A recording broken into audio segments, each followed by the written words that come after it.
Madame, Monsieur, bonjour. Voici les titres de la grande édition de ce samedi. Il y aura tout d'abord hommage national aux forces rwandaises de défense qui entrent en retraite après leur service à la nation. Au sommaire également, le secrétaire d'État britannique pour le développement et l'Afrique, Andrew Mitchell, qui est en périple au Rwanda, a visité ce vendredi le site mémorial du génocide contre les Tutsis à Nyanza, dans la ville de Kigali. Ailleurs dans le monde, on parlera de l'UNICEF qui alerte sur les conséquences des chocs climatiques sur les enfants.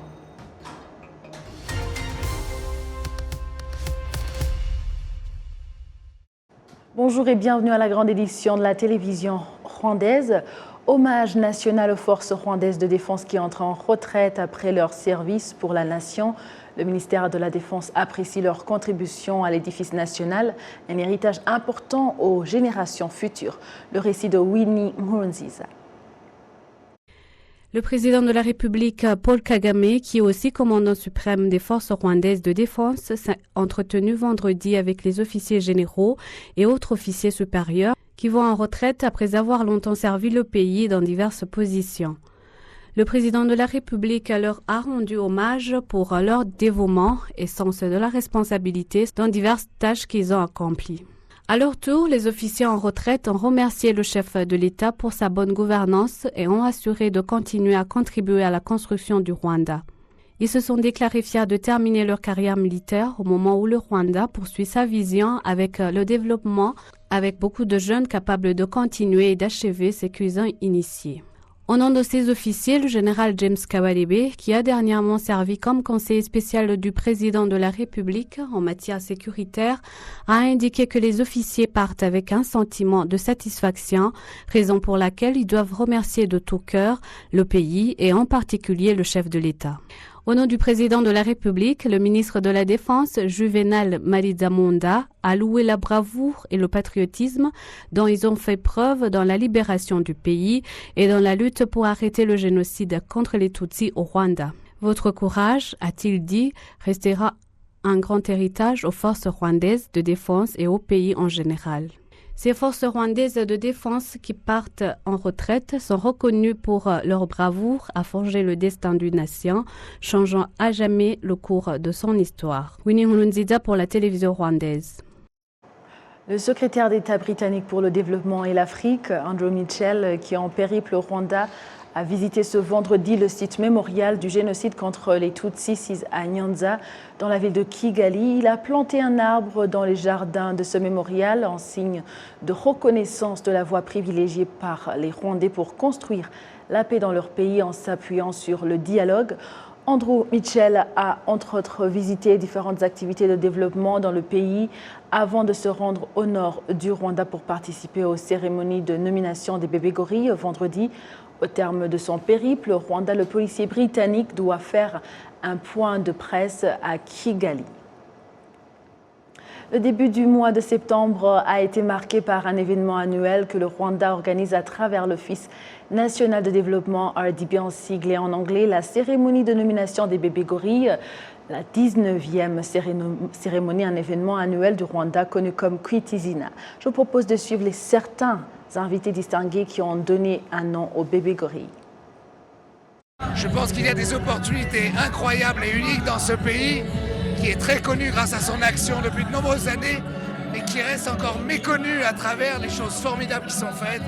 Je pense qu'il y a un potentiel encore très important dans la télévision telle que nous le faisons, dans l'entertainment, c'est-à-dire la musique, le spectacle, la capacité à faire de l'agriculture, créer des marques, faire de la transformation pour créer de l'emploi.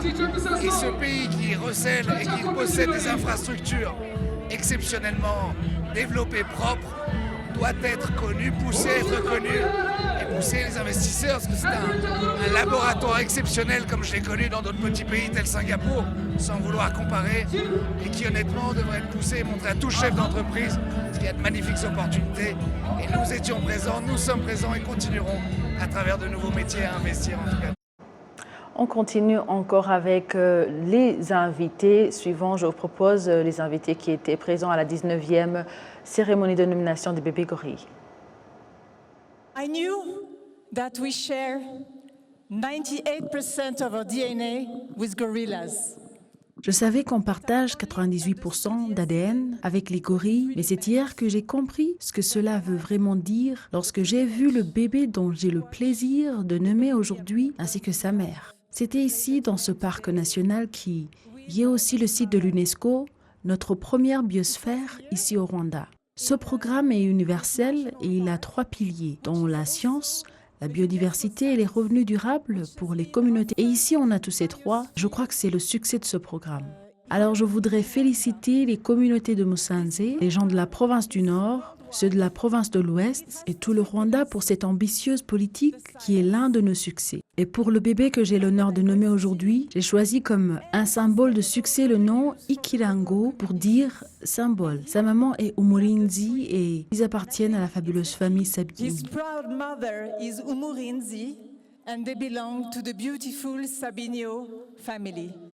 J'ai l'honneur aujourd'hui d'être parmi vous et d'avoir en plus la chance de donner à un bébé gorille son nom, qui va le suivre pendant plusieurs années, et en particulier lors de cette cérémonie de Kwitizina.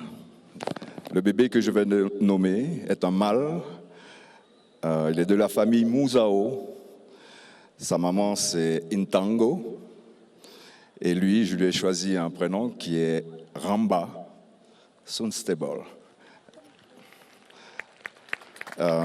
J'ai surtout choisi ce nom pour souligner l'approche que vous, le Rwanda, vous avez vis-à-vis de ses frères.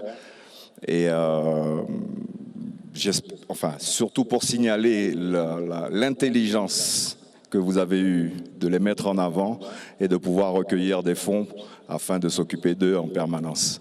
Je suis très heureux de pouvoir participer à tout ça, très fier et très ému d'avoir pu rester quelques instants auprès de ces êtres. Ce sont des choses que l'on voit seulement à la télé. Et pour une fois, j'étais dans la télé.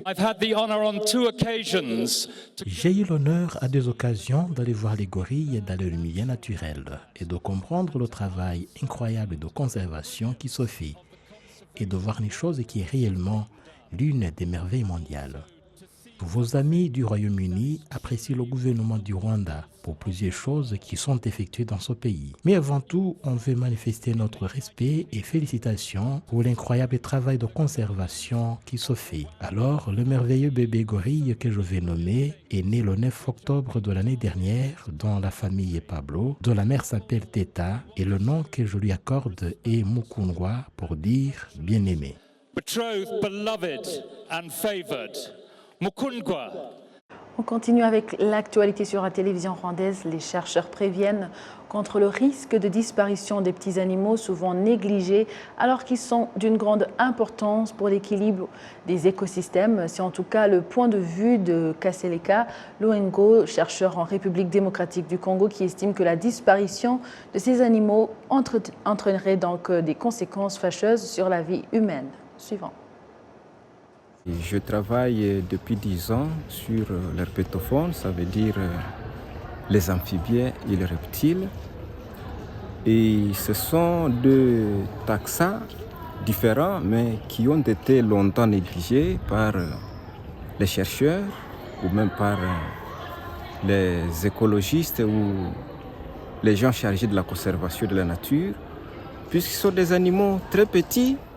Et dans le temps, on s'intéressait seulement aux grands mammifères, aux oiseaux et aux poissons, qui sont des animaux qui ont une certaine importance, si vous pouvez le dire, du moins du point de vue alimentaire, du point de vue touristique.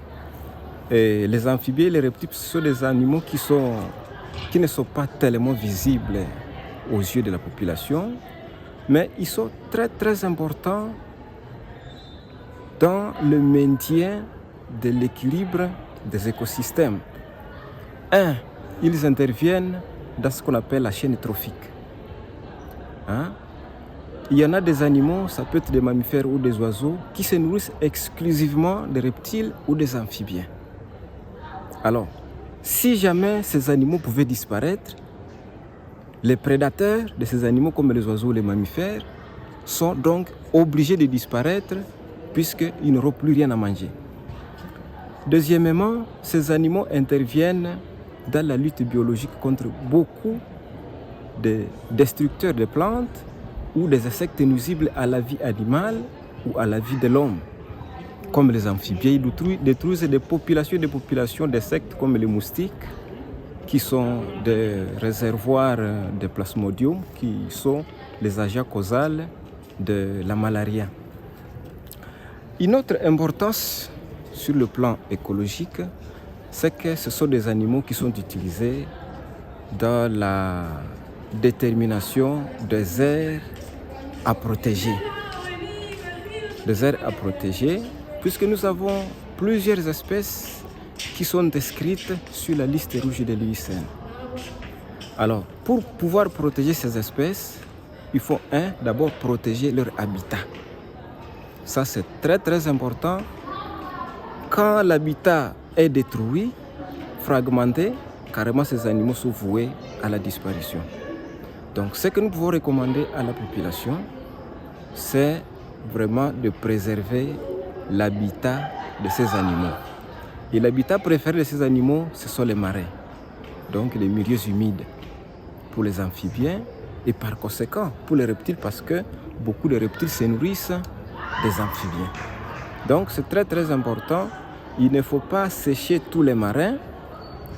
Il faut réserver certaines zones pour la vie des amphibiens, bien que la population doit aussi avoir à manger et s'impliquer dans l'agriculture, mais il faut réserver certaines zones pour la conservation et certaines zones pour l'agriculture.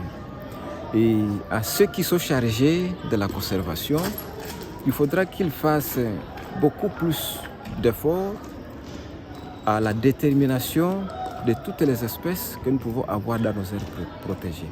Parce que nous ne saurons pas protéger les forêts dont nous ne savons pas les contenus. On ne va pas se limiter seulement aux gorilles ou aux chimpanzés, mais il faut également regarder ou fixer un œil vraiment vigilant sur ces petits animaux, les amphibiens et les reptiles, très très importants dans la vie des écosystèmes.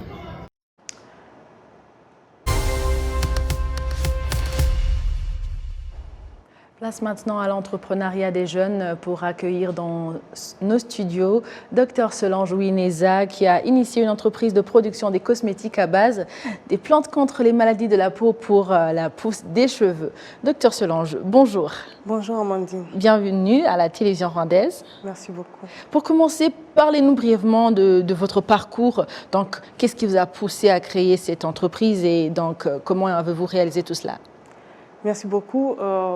Pour commencer, quand j'ai étudié au secondaire, c'était une période durant laquelle la politique de l'État était d'encourager les nouveaux diplômés pour se diriger vers l'entrepreneuriat, ne pas seulement compter sur le fait que le gouvernement peut les embaucher dans les fonctions publiques.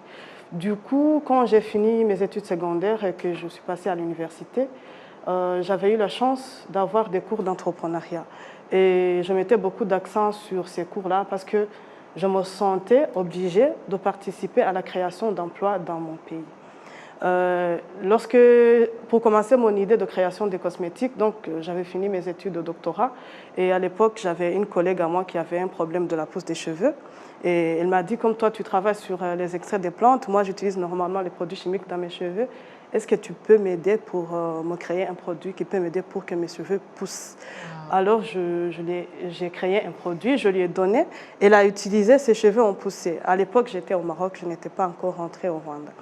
Et quand j'étais rentrée au Rwanda, j'ai continué à faire, j'ai fait le même produit. J'ai proposé aux gens, mes proches, le fils de ma sœur qui avait les cicatrices de la teinte tondante donc dans ses cheveux, et mon frère et puis le beau-frère de ma sœur. Ils ont accepté de tester mon produit. Et quand j'ai vu que ça donne des résultats, je me suis dit pourquoi ne pas créer une entreprise et puis commencer à commercialiser le produit. Et à cette époque, c'était au niveau de la période du début de Covid. Donc j'en ai profité pour essayer. Donc vous étiez retourné au pays? Oui, j'étais rentrée au Rwanda en début 2020. Donc j'ai commencé à chercher des informations concernant la création de l'entreprise au Rwanda. Et puis j'ai commencé à chercher comment je vais avoir des flacons et tout. Et puis vers vers mai 2020, j'ai commencé à faire sortir les premiers produits sur le marché. C'est intéressant. Je pense que je vais revenir sur votre collègue. Peut-être que ça peut m'inspirer. Mais tout de suite, là, je vais vous demander, c'est toujours dans la catégorie des jeunes. Que pourriez-vous donner comme conseil à ces jeunes qui finissent l'école mais qui n'ont pas l'initiative de se créer un emploi, attendent toujours qu'on leur donne un emploi? Moi, je leur dirais qu'il ne faut pas seulement attendre à ce que l'État nous donne de l'emploi ou bien quelqu'un d'autre nous embauche, parce que nous avons la capacité d'observer dans la société et de voir le besoin ou les problèmes qu'il y a.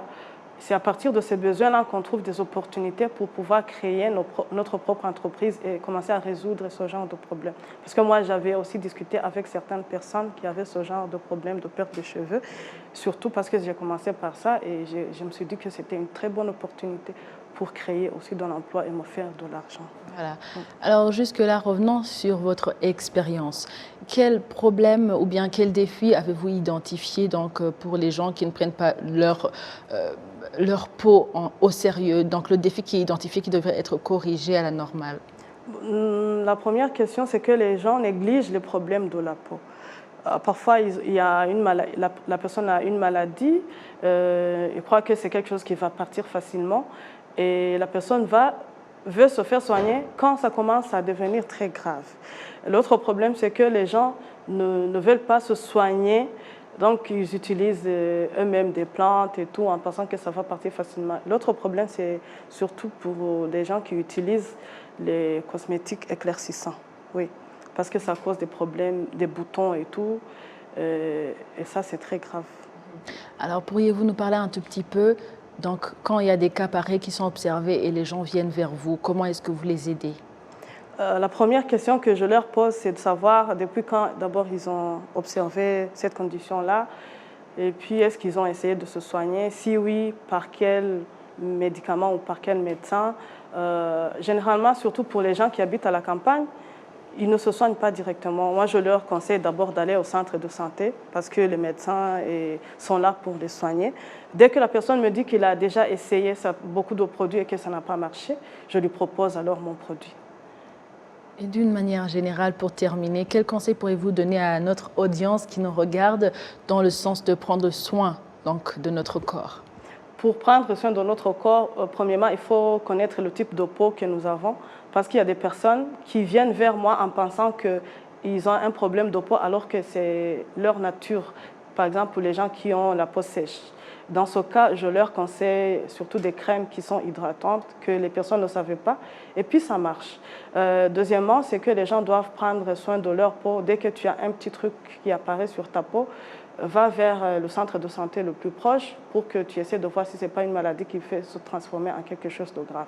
Troisièmement, c'est lorsqu'on te prescrit un médicament, de le prendre comme on te l'a prescrit durant la bonne période et tu seras guéri. Merci. Merci beaucoup, Dr Solange, pour avoir répondu à notre invitation. Merci beaucoup, je vous en prie aussi.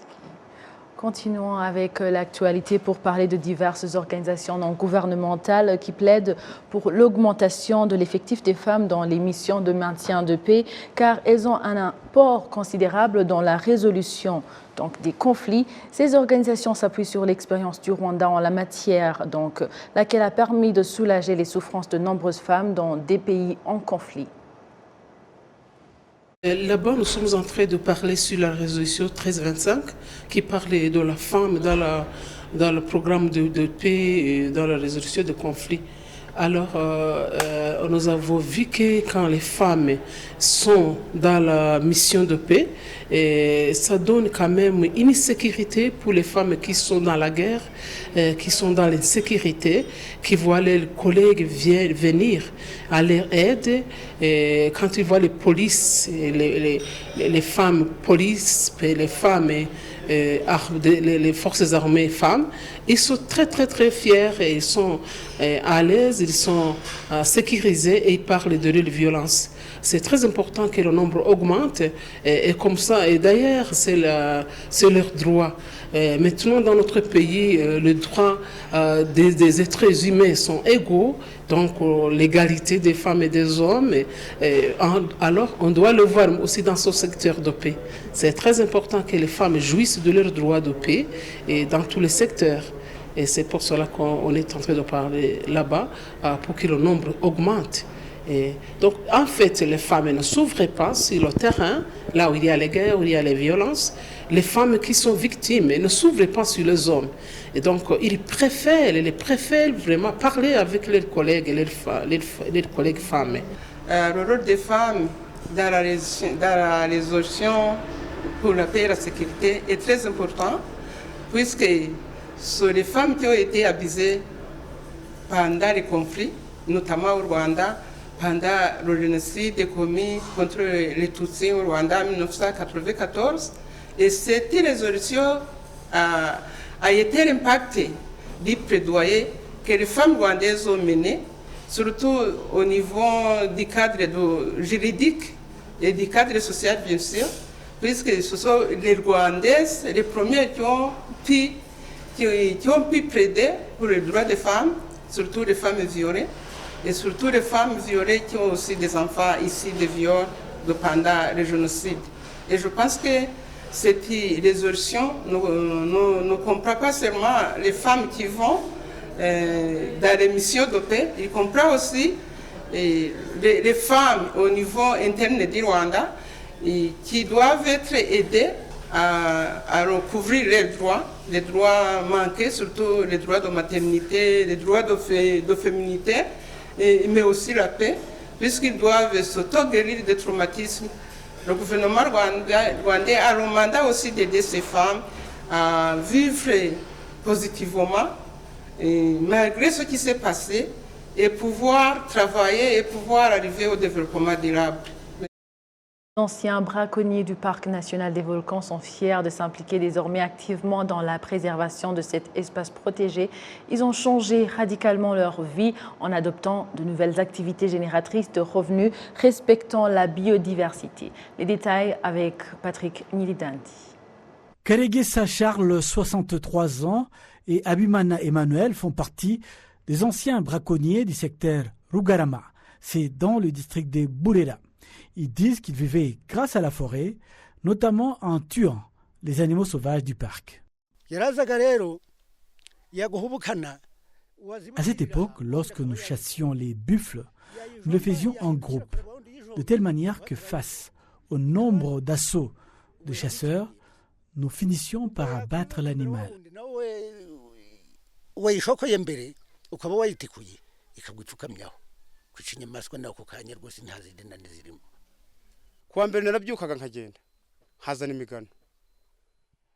Toute la semaine, du lundi à mercredi jusqu'à jeudi, je me rendais dans la forêt et je ramenais quelque chose.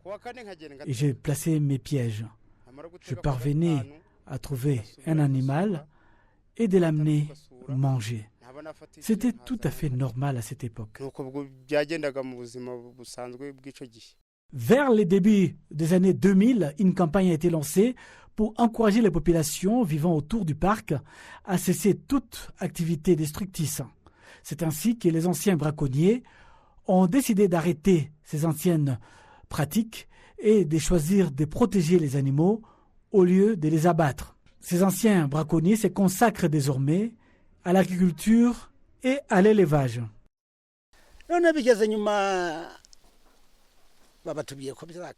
Bien après, nous avons été approchés par les gardes du parc et les conservateurs de ce même parc qui nous ont demandé d'arrêter les braconnages. Ils nous ont demandé de devenir partie prenante dans la protection et la préservation des animaux de ce parc. Des fois, nous accompagnons les animaux qui s'étaient égarés jusqu'à ce qu'ils retournent dans le parc.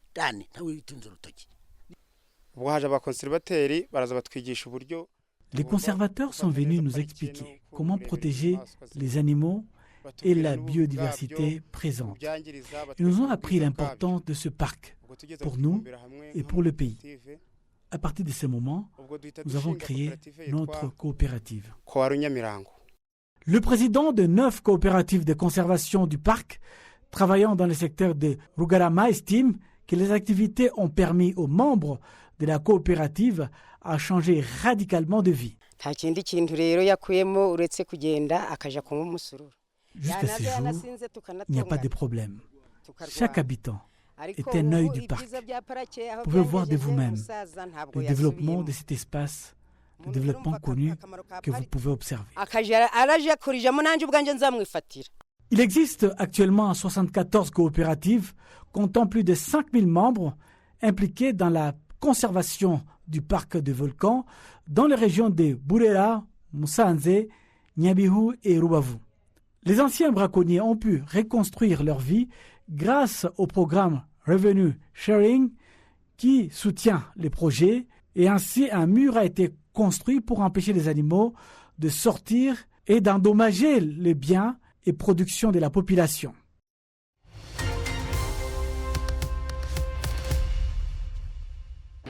Voilà, c'est tout pour votre grande édition. Merci à vous tous qui étaient au rendez-vous d'actualité d'aujourd'hui. Au nom de toute l'équipe qui a réalisé cette grande édition, je souhaite de passer une excellente suite de programmes de la télévision rwandaise. C'était avec Amandine Dikumasabo. À la prochaine et d'ici là, portez-vous bien.